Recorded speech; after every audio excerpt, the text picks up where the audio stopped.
दिल्ली के दिल में धमाका। सड़कों पर लोग अपने घर लौट रहे थे, कुछ टूरिस्ट फोटो ले रहे थे और फिर हुआ एक जबरदस्त धमाका जिसने 9 लोगों की जान ले ली और 20 से ज्यादा लोग घायल हो गए। लेकिन सवाल यह है कि ये हुआ कैसे? एक एक्सीडेंट था या फिर प्लान टेररिस्ट अटैक? और अगर ये टेररिस्ट अटैक था तो कौन है इसके पीछे? 10 नवंबर 2025 शाम को करीब 6:52 पर एक ट्रैफिक सिग्नल पर एक व्हाइट Hyundai i20 अचानक फट गई। पुलिस के हिसाब से ब्लास्ट इतना भयंकर था कि 3 गाड़ियां पूरी तरह झुलस गई हैं। पहले तो लोगों को ये लगा कि ये किसी सीएनजी गाड़ी का सिलेंडर ब्लास्ट हुआ है, लेकिन फोरेंसिक रिपोर्ट ने सब कुछ बदल दिया। कार में फिट आईईडी डिवाइस का प्रूफ मिला, मतलब ये एक प्लान्ड एक्सप्लोजन था।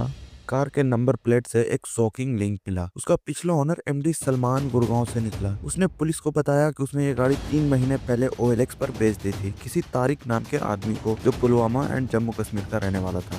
लेकिन प्रॉब्लम ये थी कि खरीदार का आईडी फेक निकला, मतलब किसी ने प्लान बनाकर ये कार ली, एक्सप्लोजिव लगाए और ब्लास्ट किया। फोरेंसिक एक्सपर्ट्स को ब्लास्ट साइट से मेटल फ्रैगमेंट्स, RDX और पेटन के ट्रेसेस मिले हैं। ये मिलिट्री ग्रेड एक्सप्लोजिव होते हैं। एक बर्न्ड बैकपैक और एक मोबाइल फ़ोन भी मिला जिसमें कुछ डिलीट किए गए मैसेजेस थे। दिल्ली, सिग्नल, दिवाली। पुलिस मान रही है कि ये टाइम्ड आईईडी था जिसमें रिमोट या टाइमर से ट्रिगर किया गया। पुलवामा कनेक्शन मिलते ही इंटेलिजेंस एजेंसीज ने फ़ोन रिकॉर्ड्स ट्रेस किया। कश्मीर के एक टावर से सस्पिशियस कॉल्स लॉग्स मिले जो ब्लास्ट से करीब 48 घंटे पहले एक्टिवेट हुए थे। ये भी पता चला कि कुछ कम्युनिकेशन साउथ दिल्ली में एक सस्पेक्टेड स्लीपर सेल तक जाता है। एक्सपर्ट्स कह रहे हैं ये एक नया टेरर मॉड्यूल हो सकता है जो अभी तक किसी बड़े ऑर्गेनाइजेशन के नाम से फ्रंट नहीं हुआ है। और पैटर्न बिल्कुल मिलता है 2005-2008 के Delhi blast, rush hour, crowded area और सेम आईडी टेक्नोलॉजी। पुलिस ने case UAPA unlawful activities prevention act को अंडर रजिस्टर किया है।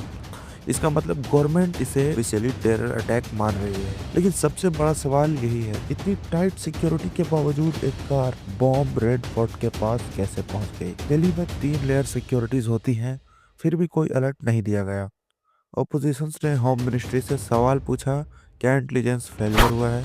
दिल्ली पुलिस ने कहा कोई स्पेसिफिक इनपुट नहीं था, लेकिन लोग कह रहे हैं हर बार ब्लास्ट के बाद यही जवाब मिलता है। कुछ मीडिया हाउसेज ने इनिशियली इसे गैस लीक ब्लास्ट कहकर कवर अप करने की कोशिश की, लेकिन जब फोरेंसिक रिपोर्ट आई तब सच सामने आया। क्या हमारा मीडिया सच बोलने में आज़ाद है, या फिर कोई उन्हें डायरेक्शन देता है कि क्या दिखाना है क्या नहीं, क्या बोलना है क्या नहीं? ब्लास्ट के बाद दिल्ली के हॉस्पिटल में एक चीज़ थी, डॉक्टर्स 24 घंटे ड्यूटी पे रहे। NGOs और आम लोगों ने खून डोनेट किया। एक ऑटो ड्राइवर रफीक अपने हाथ जलने के बावजूद लोगों को बचाता रहा। एक टीचर, एक छोटी बच्ची और एक वेंडर सब इस ट्रेजेडी का हिस्सा बन गए। ये सिर्फ नंबर्स नहीं थे, ये कहानियां थी, सपने थे और किसी के परिवार भी थे। ये दिखाता है कुछ लोग देश तोड़ने की कोशिश करते हैं, लेकिन आम लोग ही देश को जोड़ते हैं। हर बार ब्लास्ट के बाद हम कहते हैं नॉट अगेन, लेकिन कुछ दिन के बाद हम भूल जाते हैं। शायद इस बार हम भूलने की बजाय सवाल पूछना शुरू करें, सिस्टम से, सिक्योरिटी से, मीडिया से और अपने नेताओं से। क्योंकि जब तक हम चुप रहेंगे तब तक धमाका सिर्फ सड़कों पर नहीं, हमारे विश्वास पर भी होते रहेंगे। लेकिन इतना जरूर कहूंगा, सोचना मत बंद करो, क्योंकि सोचना ही सबसे बड़ी देशभक्ति है।